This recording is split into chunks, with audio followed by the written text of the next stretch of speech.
Today we're going to discuss nonverbal cues.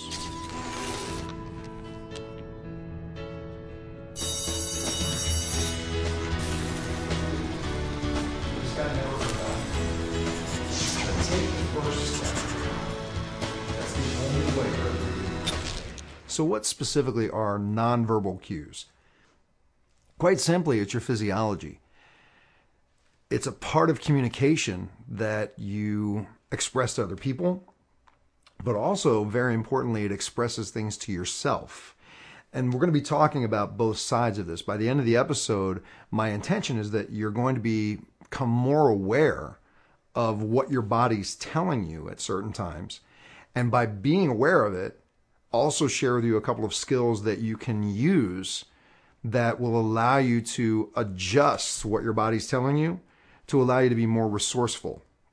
You know, self-awareness is what we talk about in this series.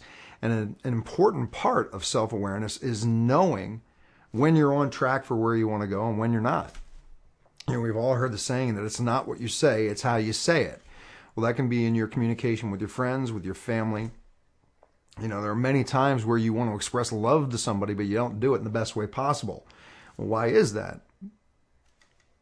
Back in February of 1998, I was going to a Tony Robbins seminar, and he was talking about communication, and that so many people think that the words you say are the most important thing when you're expressing something to someone. You know, if you're saying, I love you to the person that you care about. But the reality is the words that you choose to use are only 7% of your communication. You know, the voice quality, how you say it, is 38%. So a person will respond differently if you say, I love you, to I love you. Quite simple, stands out a bit. But the biggest distinction I made at that event was when they said that 55% of your communication is nonverbal. It's your physiology. So he went into an exercise that really drove the point home. And not just about how you communicate to other people, but about how your body communicates to you. And I mean, the way that you're using your body determines the emotions you feel, the thoughts that you focus on, the resources that you have to deal with something. The example he used was if there was somebody standing behind you and you weren't able to look at this person, and this person was completely and totally depressed. He asked simple questions. Would the person's head be up or down? And 3,500 people pretty much in unison said the head would be down. And he asked, would the shoulders be back or would they be slumped? And again, the whole room, the shoulders would be slumped. And he went through these different physical descriptions of somebody who would be depressed. And everybody answered pretty much the same thing. And his point was that to feel depressed, we have to take on that physiology. Now, the great part about that was that by changing the physiology, you could change the way you felt. That was a key distinction for me. But the first part of it was that I needed to be aware that my physiology was out of whack. It made me become sensitive in situations where I was sitting with somebody, whether it was a business meeting or whether it was sitting with a friend. If I started feeling uneasy, I would pay attention and go, okay, are my muscles tensed up? Are my fists clenched? Change it. You know, loosen up the muscles, breathe, sit back, and it would allow me to communicate differently with the person that I was talking to. Your body is such a fine-tuned machine. I mean, it tells you everything you need to know. The challenge is most of us don't listen to it. It's communicating with us all the time.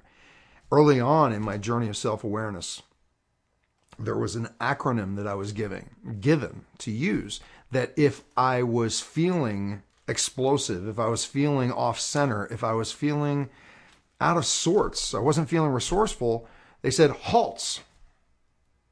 HALTS, just on the end of it. And what they were saying was, in that moment, stop and check these 5 things. Are you hungry? Because your body can be telling you, a lot of times people's blood sugar gets off and they're feeling irritable and they don't know why. And your body's going, I need food. Are you angry? A. What are you focusing on that is making you not resourceful in that moment? Are you lonely?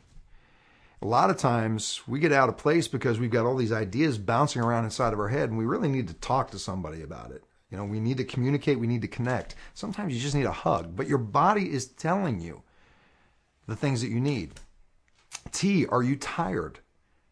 Do you need to just close your eyes for a minute, take a minute to renew, to regenerate, to revive yourself? And S is, are you sick? Are you coming down with something? Are you not feeling well? In that moment, before you say or do something that you're going to regret later, check. HALTS, H-A-L-T-S. Quite a simple process. And what I learned by combining those two together was that at any time I had the ability to kind of check in with myself and go, okay, what's going on? And if I'm not happy with what I find, what can I change to allow me to be happy? I mean, ultimately, that's the place that I want to spend my time, is I want to be happy and I want to be peaceful. So if I'm sitting here and I'm all tensed up, what do I need to do to let that go? There's something I'm allowing to influence me. A lot of times it's as simple as just taking a deep cleansing breath.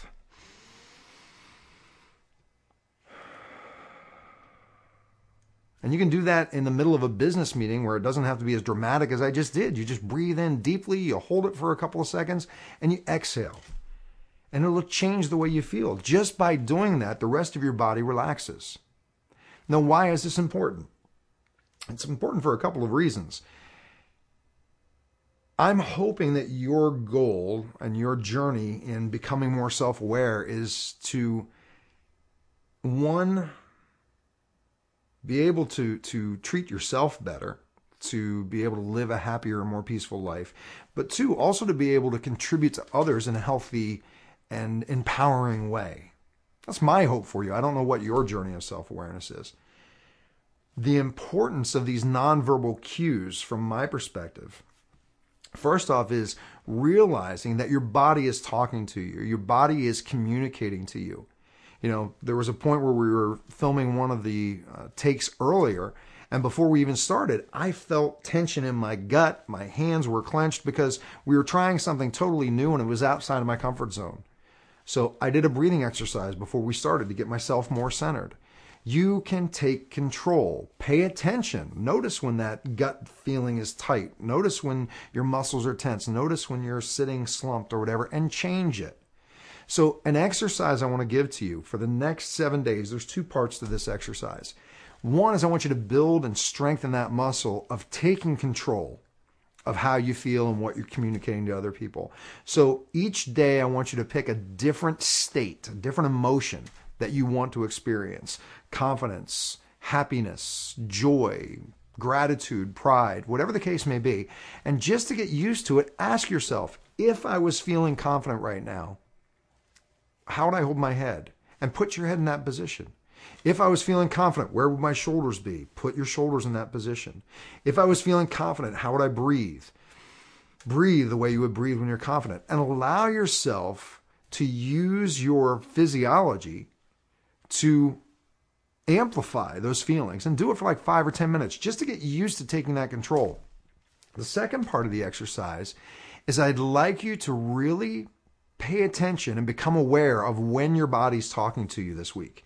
Journal it, write down. You know what? There was a point around noon at the office that I really was feeling on edge, and when I stopped and I used that silly acronym HALTS, I found out that, you know what, I didn't eat breakfast this morning and I needed to get something to eat. And within a matter of 5 minutes of eating, I felt great. Put it in a journal. Become connected to what your body's telling you. Nonverbal cues. They communicate to other people. They communicate to you. Learn it. Apply it. I look forward to hearing your results. Share it with us. We'll talk to you soon. Take care. For a transcription of the video you just watched, more videos, and related articles, visit yourdailylifecoach.com. To comment on this video, select Discussion Forums on any page of our website.